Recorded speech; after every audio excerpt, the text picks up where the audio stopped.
Bonjour.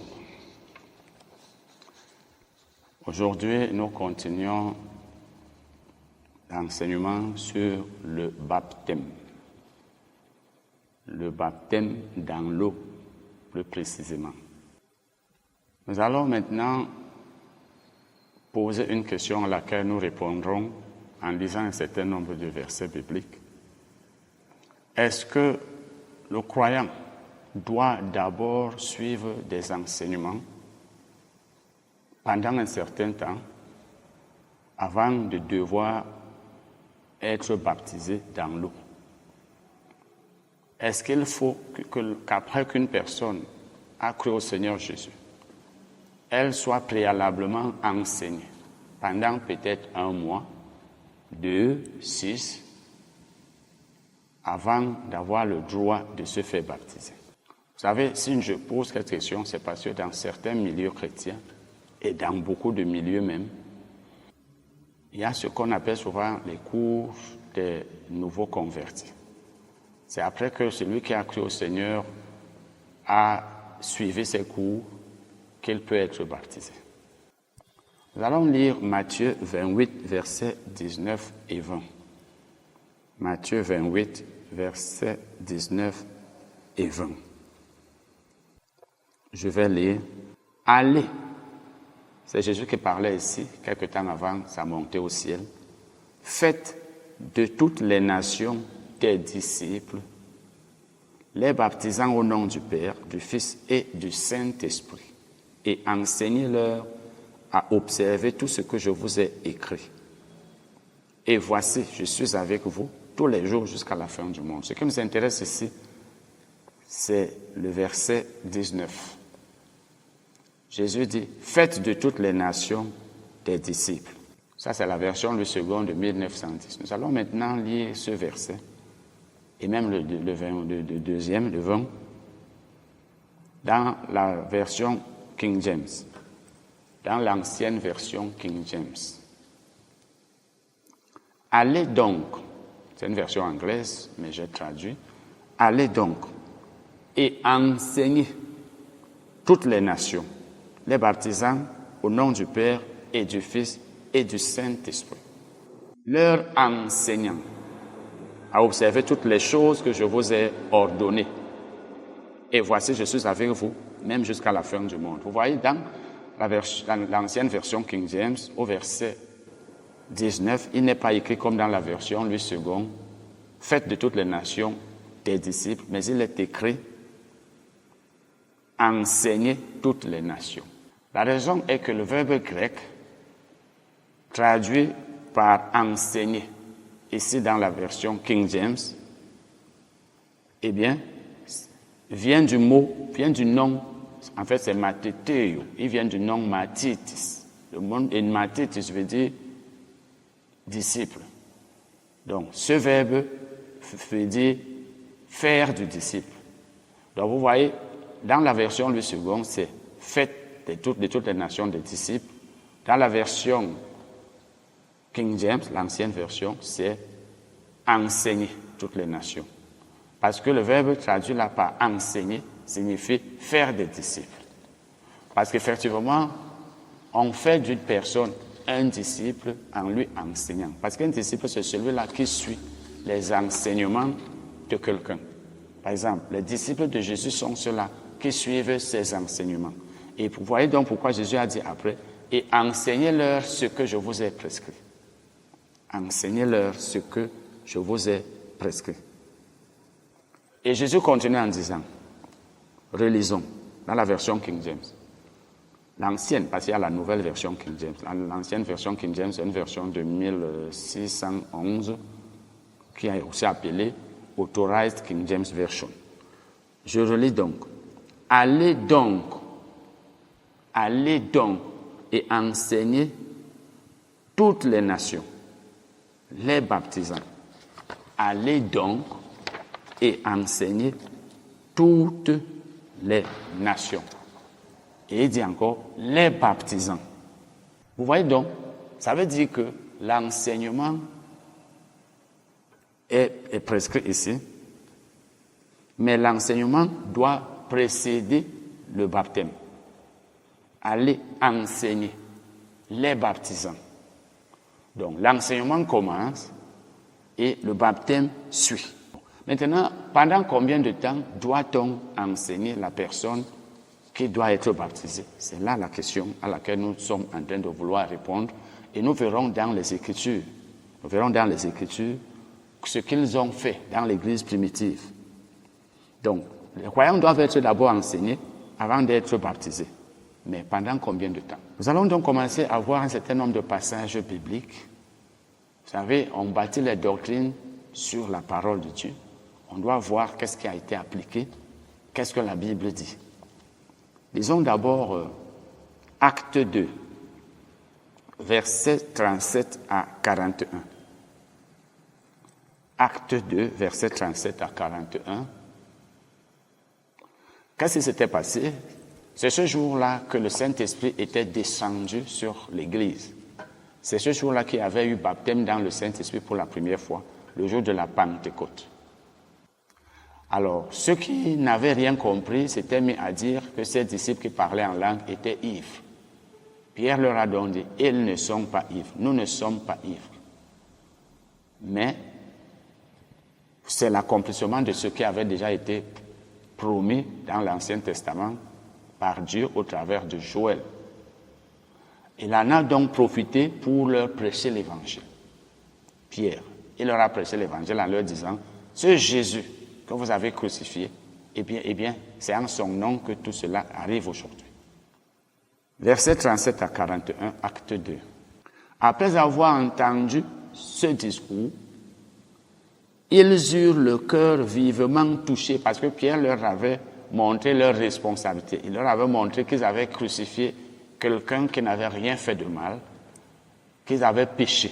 Ils ont donc eu le cœur vivement touché, comme la Bible nous le dit ici. Et ils dirent à Pierre et aux autres apôtres, « Hommes frères, que ferons-nous? Hommes frères, que ferons-nous? Qu'allons-nous donc faire, puisque nous avons crucifié cet homme? » Pierre leur dit, « Repentez-vous et que chacun de vous soit baptisé au nom de Jésus-Christ pour le pardon de vos péchés, et vous recevrez le don du Saint-Esprit. » Voyez, il dit, « Repentez-vous. » Ça veut dire, détournez-vous de la mauvaise voie que vous étiez en train de suivre, regrettez ce que vous avez fait, et que chacun de vous soit baptisé. Et rappelez-vous, Jésus a dit dans Marc 16, verset 16, « Celui qui croira et qui sera baptisé. » Donc, on croit d'abord avant d'être baptisé. Et ici, Pierre dit, « Repentez-vous et soyez baptisés. » Lui n'a pas parlé de la foi, mais c'est parce qu'il avait déjà prêché. Il a prêché la foi en Jésus, il a prêché l'évangile. Donc, on se repent, on croit en Jésus-Christ, on est sauvé, et maintenant, on se fait baptiser. Il dit, car la promesse est pour vous, pour vos enfants, et pour tous ceux qui sont au loin, en aussi grand nombre que le Seigneur, notre Dieu, les appellera. Et par plusieurs autres paroles, il les conjurait et les exhortait, disant, sauvez-vous de cette génération perverse. Ceux qui acceptèrent sa parole, parce qu'ils reçurent Jésus comme Seigneur et Sauveur, ils crurent en Jésus. Ils se repentirent d'abord, ils crurent en Jésus-Christ. La Bible dit, furent baptisés ceux qui acceptèrent la parole, donc ceux qui reçurent l'évangile. Et en ce jour-là, le nombre des disciples s'augmenta d'environ 3000 âmes. Vous voyez donc ici, le même jour où on leur a prêché l'évangile, ils ont reçu Jésus comme Seigneur et Sauveur. D'abord, ils se sont repentis, ils ont cru en Jésus, ils ont été baptisés. C'est ce jour-là qu'ils ont entendu l'évangile la première fois. Donc, leur baptême a eu lieu peut-être quelques minutes après, peut-être quelques dizaines de minutes, peut-être quelques heures, mais c'était le même jour, puisque la Bible dit, ceux qui acceptaient sa parole furent baptisés. Et en ce jour-là, donc le même jour, ils ont été baptisés. Ils n'ont pas reçu des enseignements pendant 2 ans, pendant 3 mois, pendant 6 mois. Et vous allez voir que l'Église n'était pas stricte, l'Église primitive n'était pas stricte, comme nous le sommes aujourd'hui dans beaucoup de nos assemblées, où on dit non, si tu ne suis pas les cours de nouveaux convertis, tu ne peux pas être baptisé, tu dois attendre. Il y a même où on dit non, il faut d'abord que tu aies fait ceci, cela, il faut que tu sois marié, si tu n'es pas marié, tu ne dois pas te faire baptiser, etc. Souvent, l'Église exige les choses que la Bible elle-même n'exige pas. Nous allons donc lire maintenant, puisque la Bible ne nous dit pas après combien de temps, mais nous savons que ce n'était pas après des semaines, ce n'était pas après des mois, ce n'était pas après des années. Nous allons maintenant lire un autre passage.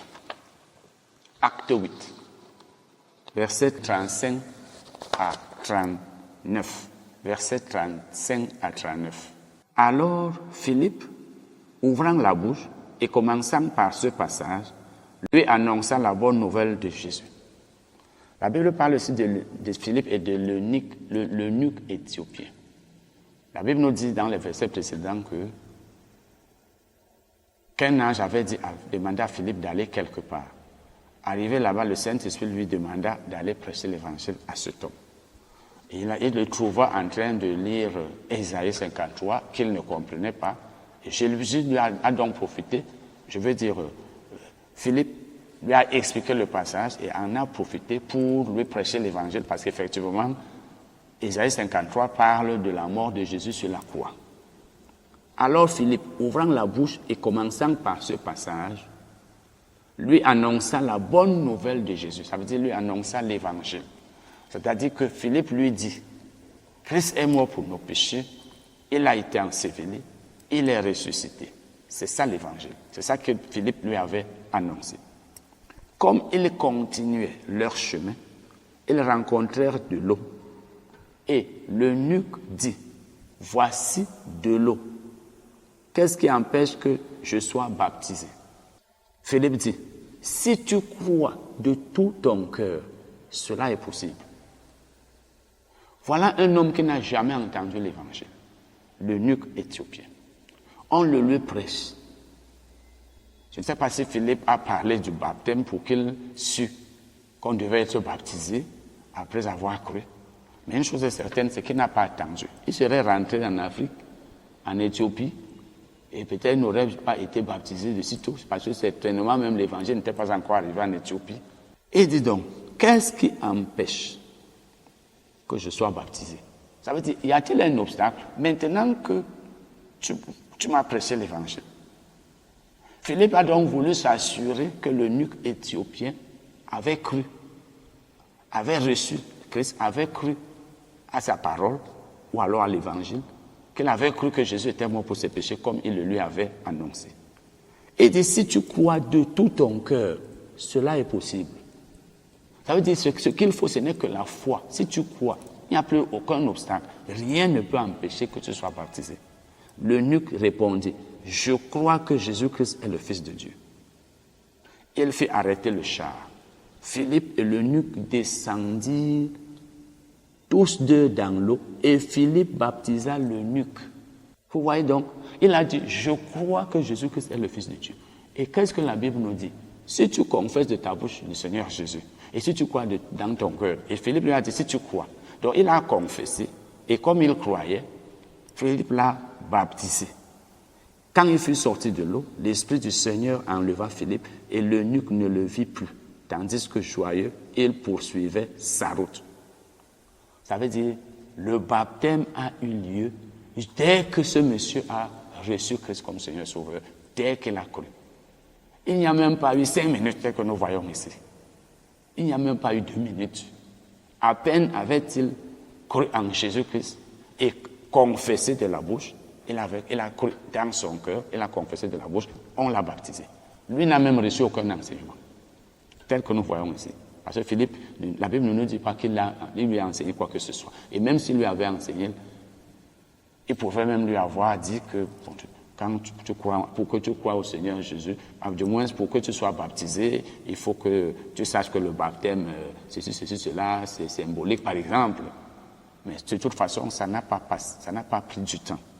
Nous allons continuer en lisant Acte 9, verset 9, verset 17 et 18.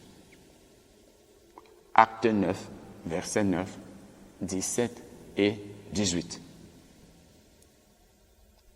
Vous savez, lorsque Paul allait à Damas, persécutant l'Église, c'est là où Jésus lui est apparu et il a eu une vision, il a vu Jésus. Après cela, il a été ébloui par la lumière, il n'a pas vu. Et pendant 3 jours qu'il a passé à Damas, il ne voyait pas. Dieu a donc envoyé Ananias vers Paul. La Bible nous dit, Ananias sortit. Et lorsqu'il fut arrivé dans la maison, il imposa les mains à Saul en disant, Saul, mon frère, le Seigneur Jésus qui t'est apparu sur le chemin par lequel tu venais, m'a envoyé pour que tu recouvres la vue et que tu sois rempli du Saint-Esprit. Au même moment, il tomba de ses yeux comme des écailles et il recouvra la vue.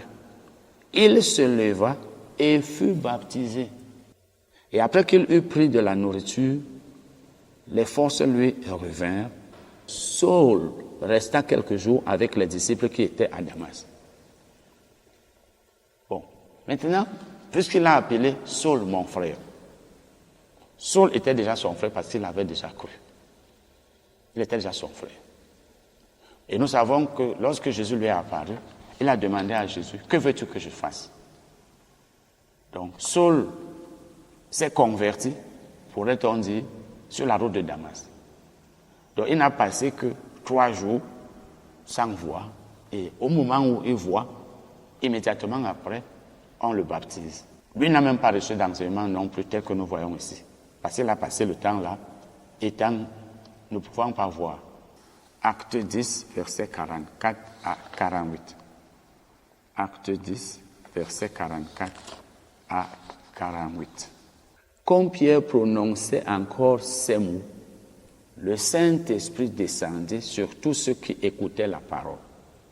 Tous les fidèles circoncis qui étaient venus avec Pierre furent étonnés de ce que le don du Saint-Esprit était aussi répandu sur les païens, car ils les entendaient parler en langue et glorifier Dieu. Alors Pierre dit, peut-on refuser l'eau du baptême à ceux qui ont reçu le Saint-Esprit aussi bien que nous? Et il ordonna qu'ils fussent baptisés au nom du Seigneur, sur quoi ils le prièrent de rester quelques jours auprès d'eux. Nous allons revenir là après parce que il y a eu les 2 baptêmes, je vais un peu revenir dessus pour que vous voyez comment ils ont été baptisés, du baptême dans l'eau et du baptême, non, je veux dire ils ont été baptisés dans l'eau et dans le Saint-Esprit au même moment. Bon, je vais d'abord raconter qu'est-ce qui s'est passé ici là, c'est sur Corneille. Parce que la Bible nous dit que Pierre avait eu une vision. Et dans la vision, il voyait les reptiles, les quadrupèdes, et entendait une voix qui lui disait « Tu et mange ». Et lui savait que de telles choses, il ne devait pas les manger, de telles viandes. Et pendant qu'il se posait donc la question de savoir ce que signifiait cette vision, le Saint-Esprit lui a dit « 3 hommes te cherchent ». Parce qu'il était en haut. Il est descendu, il les a trouvés.